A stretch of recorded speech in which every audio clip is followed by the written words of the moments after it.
Dear Esther, I have lost track of how long I have been here and how many visits I have made overall. Certainly the landmarks are now so familiar to me that I have to remind myself to actually see the forms and shapes in front of me. I could stumble blind across these rocks, the edges of these precipices, without fear of missing my step and plummeting down to sea. Besides, I have always considered that if one is to fall, it is critical to keep one's eyes firmly open.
Donnelly reported the legend of the hermit, a holy man who sought solitude in its most pure form.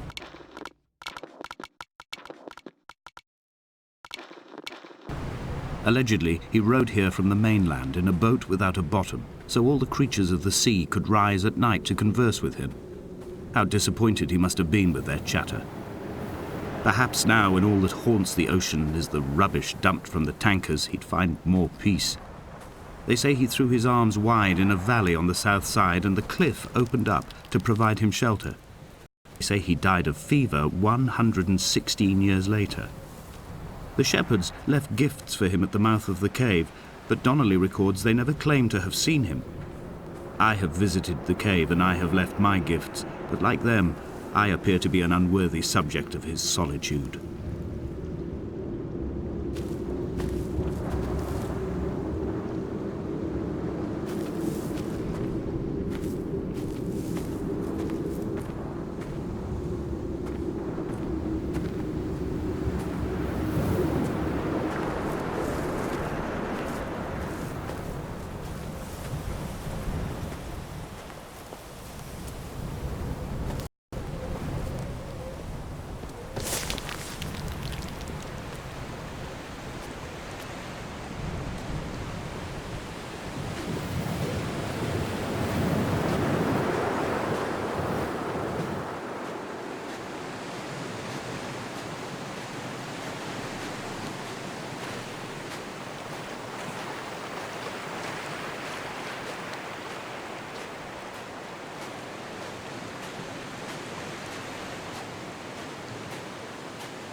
There was once talk of a wind farm out here, away from the rage and the intolerance of the masses. The sea, they said, is too rough for the turbines to stand. They clearly never came here to experience the becalming for themselves. Personally, I would have supported it. Turbines would be a fitting contemporary refuge for a hermit. The revolution, permanence.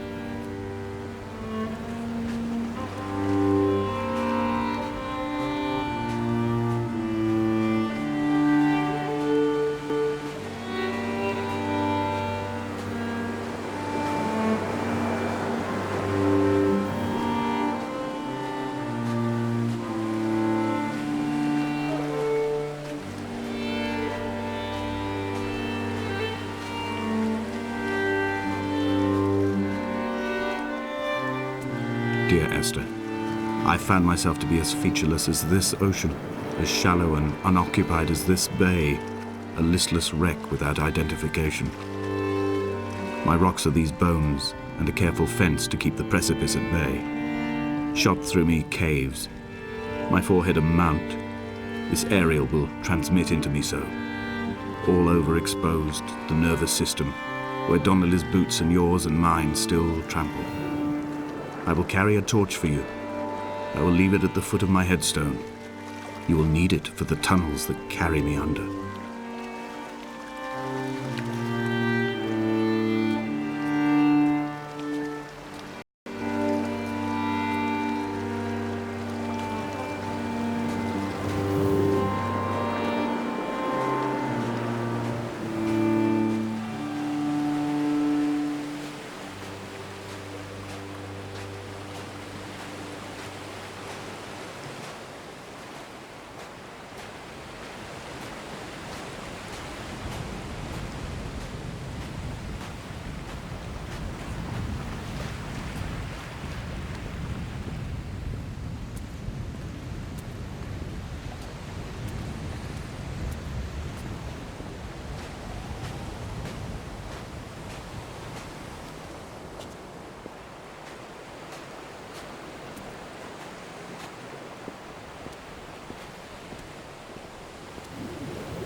Reading Donnelly by the weak afternoon sunlight.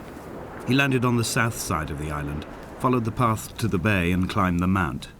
He did not find the caves, and he did not chart the north side. I think this is why his understanding of the island is flawed, incomplete. He stood on the mount and only wondered momentarily how to descend. But then, he didn't have my reasons.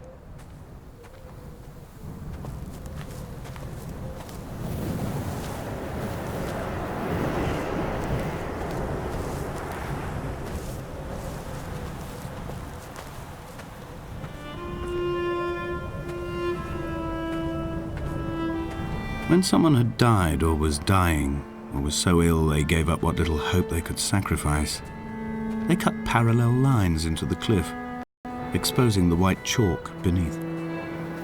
You could see them from the mainland or the fishing boats, and know to send aid or impose a cordon of protection, and wait a generation until whatever pestilence stalked the cliff paths died along with its hosts. My lines are just for this: to keep any would-be rescuers at bay. The infection is not simply of the flesh.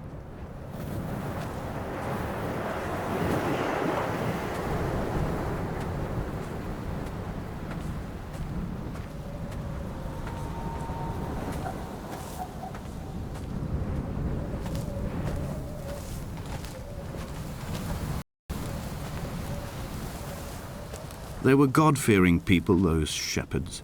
There's no love in the relationship. Donnelly tells me that they had one Bible that was passed around in strict rotation.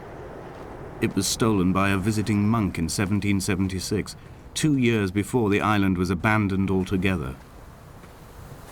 In the interim, I wonder, did they assign chapter and verse to the stones and grasses, marking the geography with a superimposed significance that they could actually walk the Bible and inhabit its contradictions?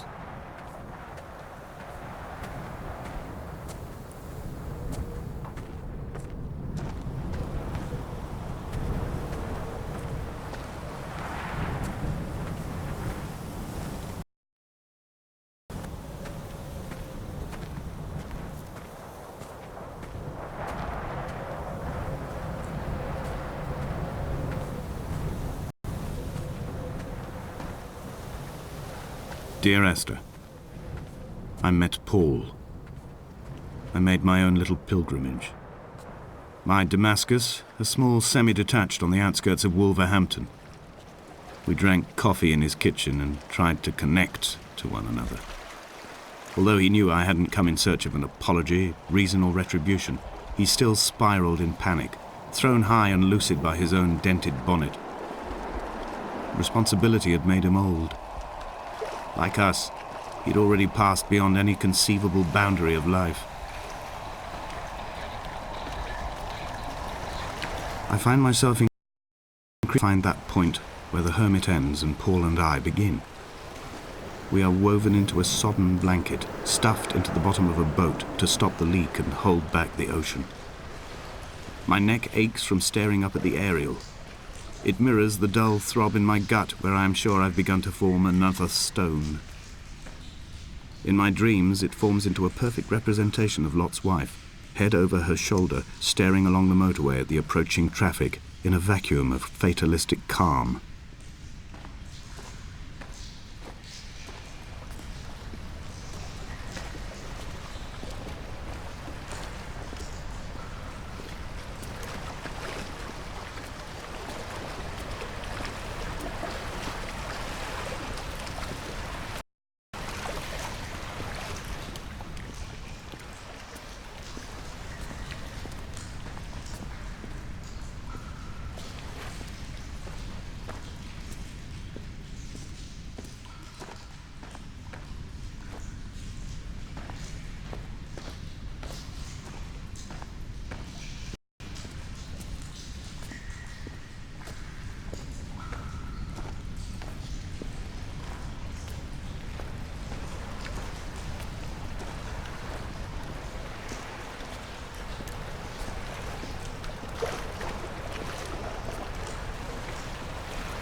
The vegetation here has fossilized from the roots up.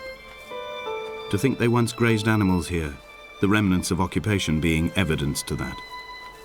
It is all sick to death. The water is too polluted for the fish, the sky is too thin for the birds, and the soil is cut with the bones of hermits and shepherds. I've heard it said that human ashes make great fertilizer, that we could sow a forest from all that is left of your hips and ribcage, with enough left over to thicken the air and repopulate the bay.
Dear Esther, I have now driven the stretch of the M5 between Exeter and Bristol 1 times.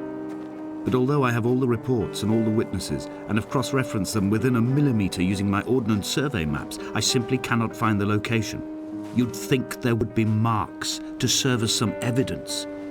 It's somewhere between the turn-off for Sanford and the welcome brake services, but although I can always see it in my rear-view mirror, I have as yet been unable to pull ashore.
All night the boy has kept me lucid.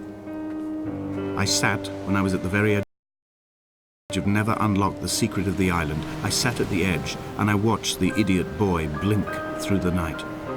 He's mute and he's retarded and he has no thought in his metal head but to blink each wave and each minute aside until the morning comes and renders him blind as well as deaf-mute. In many ways, we have much in common.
There must be a hole in the bottom of the boat.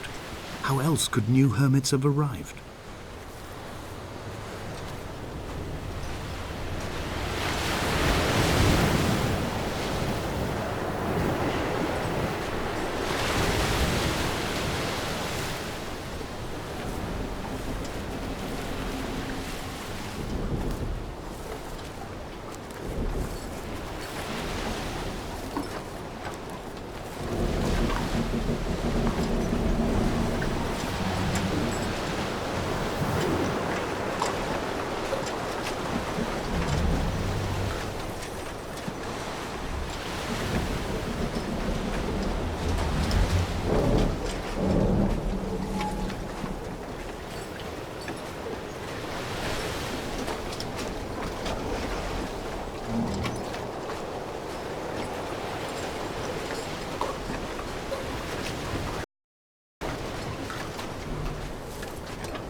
I had kidney stones and you visited me in the hospital. After the operation, when I was still half submerged in anesthetic, your outline and your speech both blurred. Now my stones have grown into an island and made their escape, and you have been rendered opaque by the car of a drunk.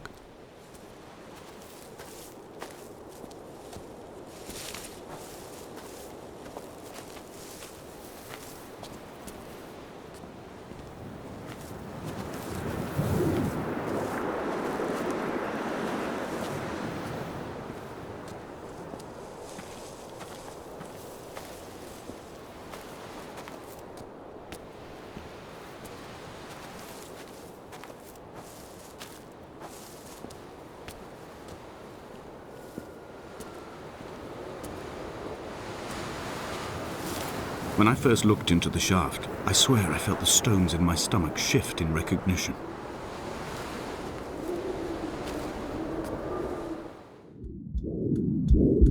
Come back.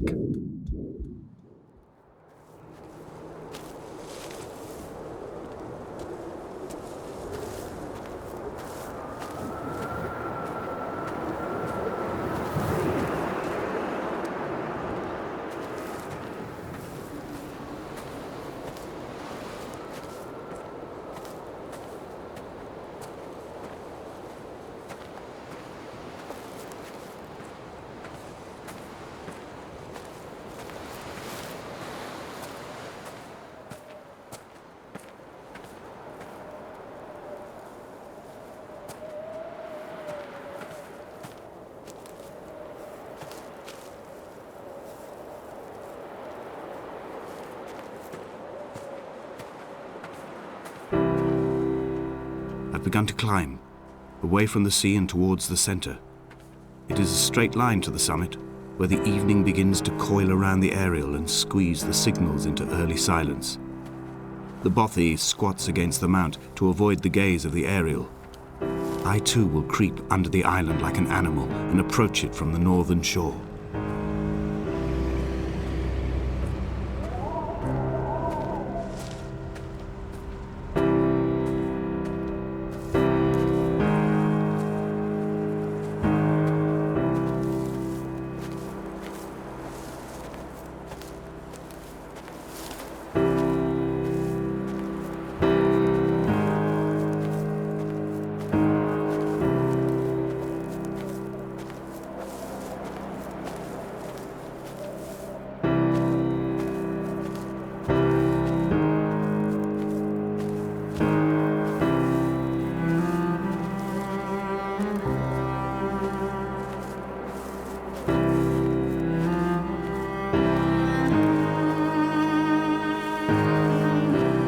The bothy was constructed originally in the early 1700s. By then, shepherding had formalized into a career. The first habitual shepherd was a man called Jakobsen, from a lineage of migratory Scandinavians. He was not considered a man of breeding by the mainlanders. He came here every summer whilst building the bothy, hoping eventually that becoming a man of property would secure him a wife, and Donnelly records that it did not work. He caught some disease from his malcontented goats and died 2 years after completing it. There was no one to carve white lines into the cliff for him either.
heart is landfill.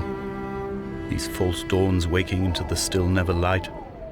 I sweat for you in the small hours and wrap my blankets into a mass. I have always heard the waves break on these lost shores, always the gulls forgotten.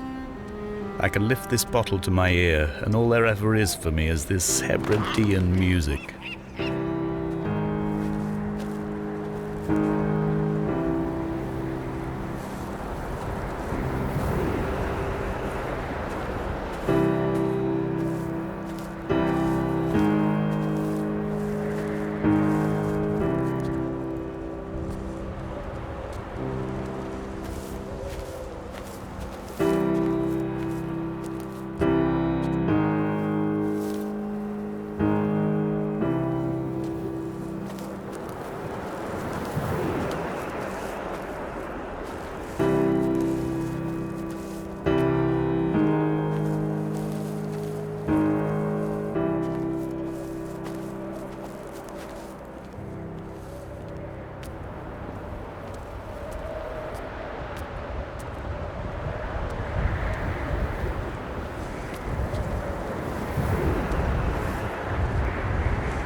What to make of Donnelly, the laudanum and the syphilis?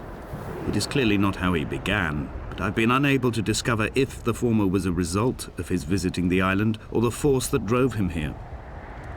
For the syphilis, a drunk driver smashing his insides into a pulp as he stumbled these paths, I can only offer my empathy. We're all victims of our age. My disease is the internal combustion engine and the cheap fermentation of yeast.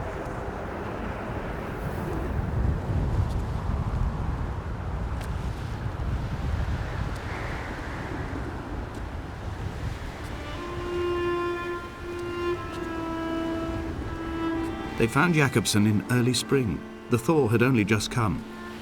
Even though he'd been dead nearly 7 months, his body had been frozen right down to the nerves and had not even begun to decompose. All around him small flowers were reaching for the weak sun. The goats had adjusted happily to life without a shepherd and were grazing freely about the valley. Donnelly reports they hurled the body in fear and disgust down the shaft, but I cannot corroborate this story.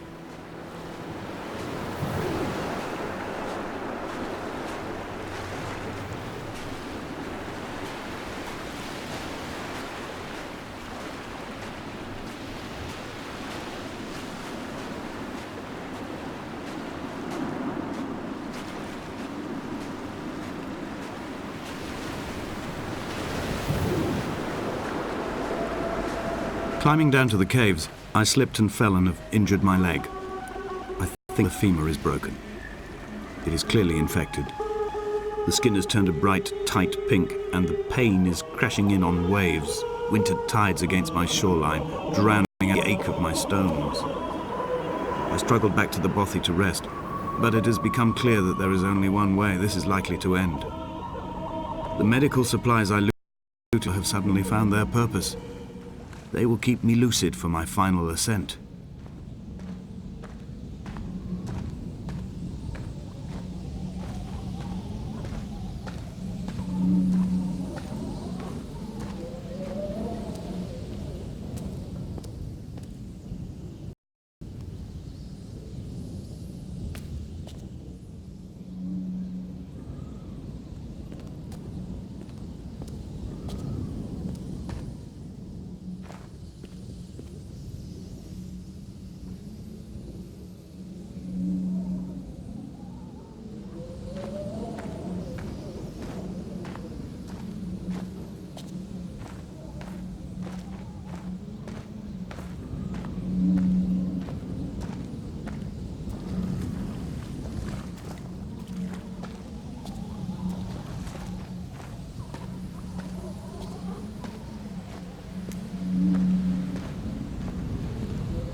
From here, this last time, I have understood there is no turning back. The torch is failing along with my resolve. And hear the singing of the sea creatures from the passages above me, and they are promising the return of the gulls.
It was as if someone had taken the car and shaken it like a cocktail.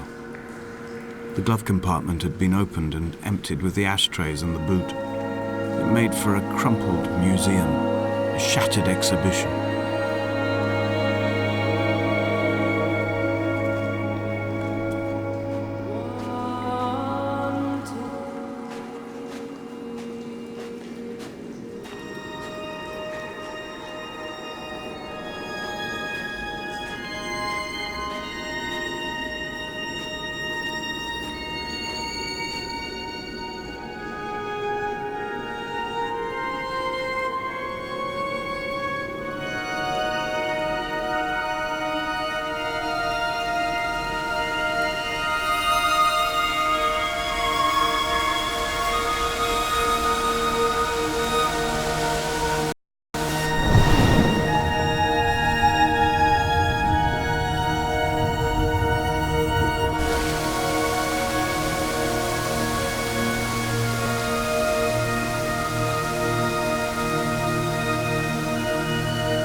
I am traveling through my own body, following the line of infection from the shattered femur towards the heart. I swallow fistfuls of painkillers to stay lucid. In my delirium, I see the twin lights of the moon and the Ariel shining to me through the rocks.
This is a drowned man's face reflected in the moonlit waters.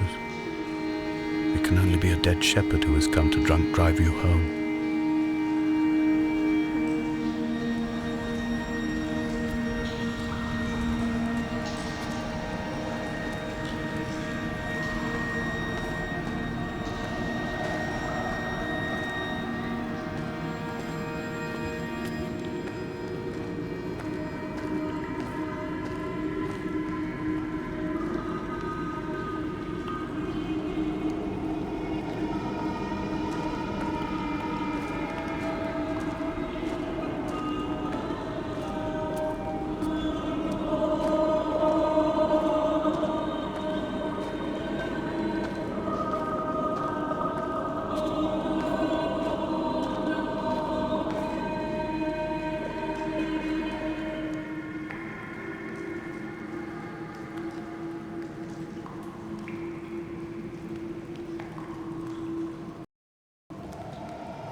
wish I could have known Donnelly in this place.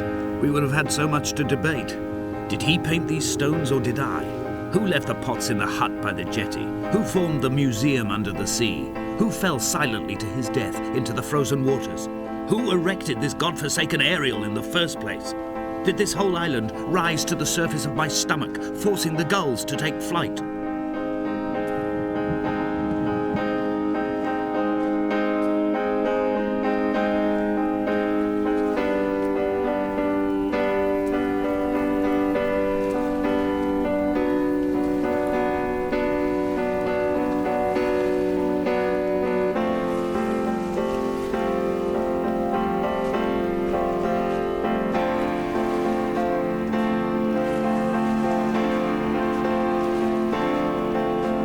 I returned home with a pocket full of stolen ash.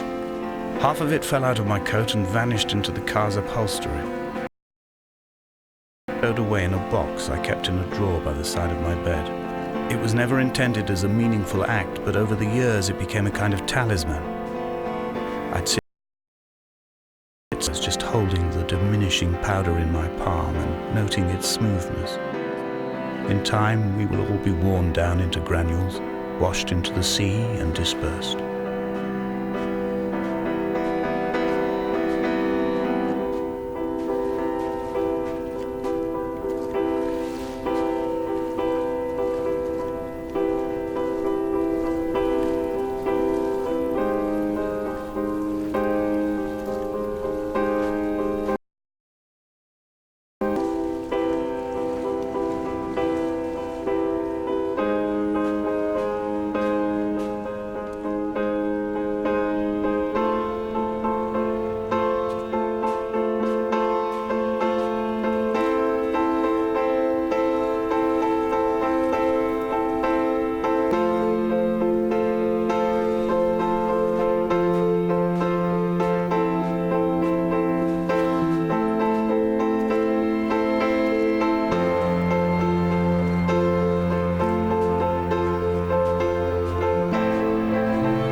Hall by the roadside, by the exit for Damascus, all ticking and cooled, all feathers and remorse, all of these signals rooted like electric through the circuit diagrams of our guts, those badly written boats torn bottomless in the swells, washing us forever ashore.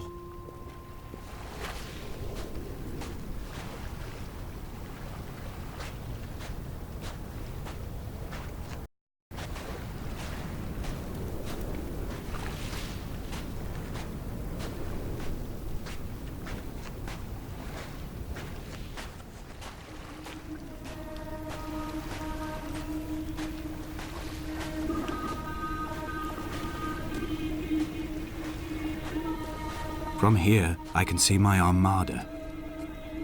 I collected all the letters I'd ever meant to send to you, if I'd have ever made it to the mainland, but had instead collected at the bottom of my rucksack, and I spread them out along the lost beach. Then I took each and every one, and I folded them into boats. I folded you into the creases, and then, as the sun was setting, I set the fleet to sail. Shattered into 21 pieces, I consigned you to the Atlantic, and I sat here until I'd watched all of you sink.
When Paul keeled over dead on the road to Damascus, they resuscitated him by hitting him in the chest with stones gathered by the roadside. He was lifeless for 21 minutes, certainly long enough for the oxygen levels in his brain to have decreased and caused hallucinations of transcendence. I'm running out of painkillers, and the moon has become almost unbearably bright.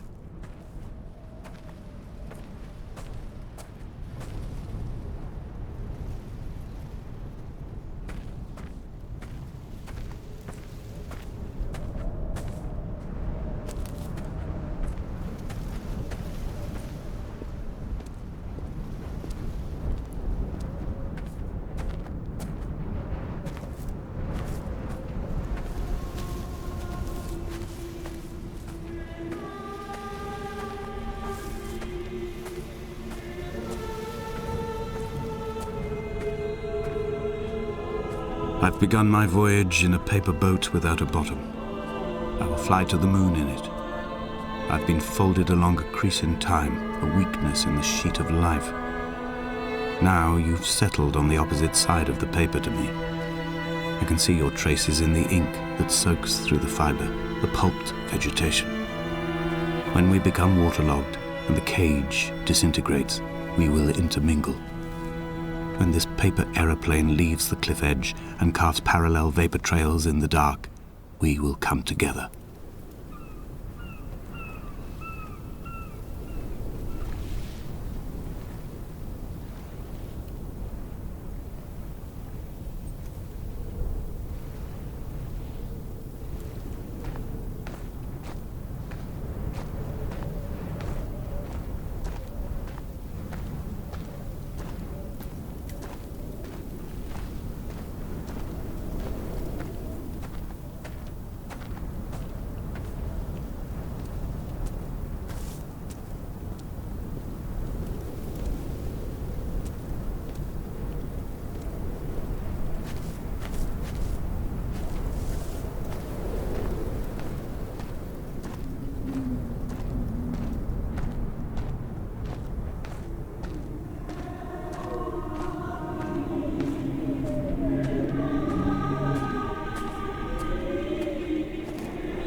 If only Donnelly had experienced this, he would have realized he was his own shoreline, as am I.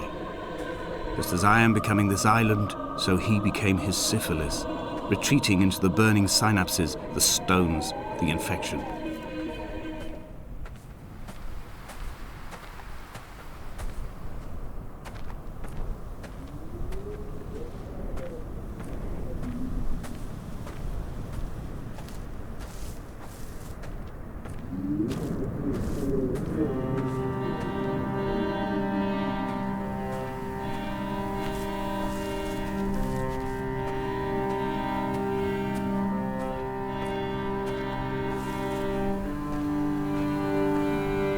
Bent back like a nail, like a hangnail, like a drowning man clung onto the wheel, drunk and spiraled, washed onto the lost shore under a moon as fractured as a shattered wing. We cleave, we are flight and suspended, these wretched painkillers, this form inconstant. I will take flight, I will take flight.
I have dredged these waters for the bones of the hermit, for the traces of Donnelly, for any Jakobsen's flock, for the empty bottle that would incriminate him.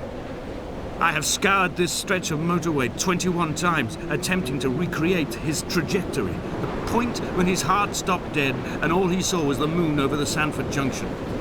He was not drunk, Esther. He was not drunk at all, and it was not his fault. It was the converging lines that doomed him.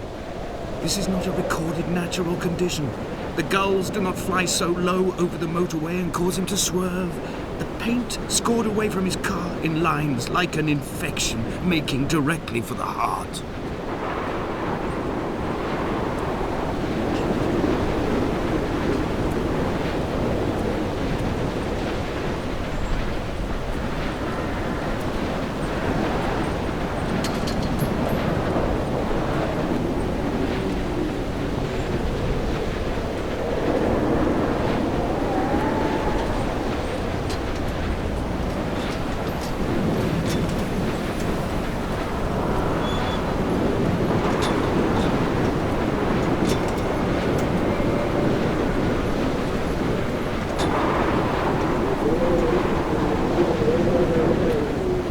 I am the Ariel. In my passing, I will send news to each and every star.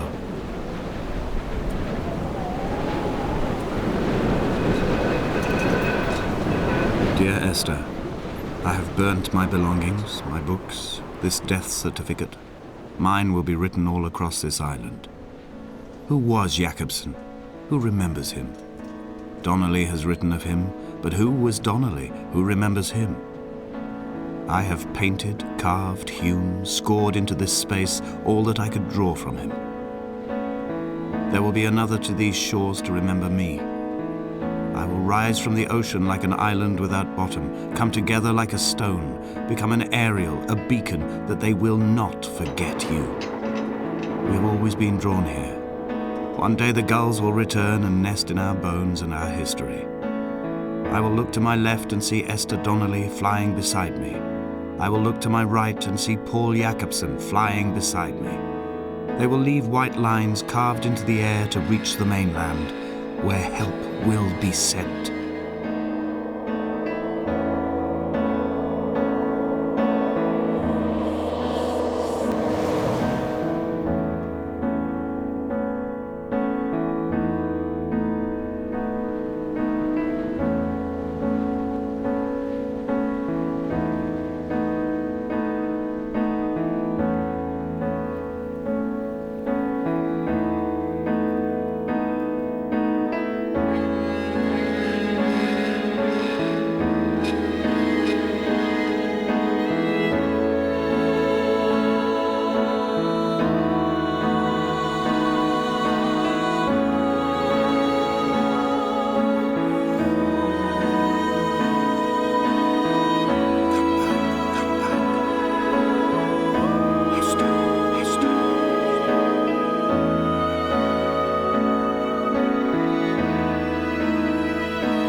Come back.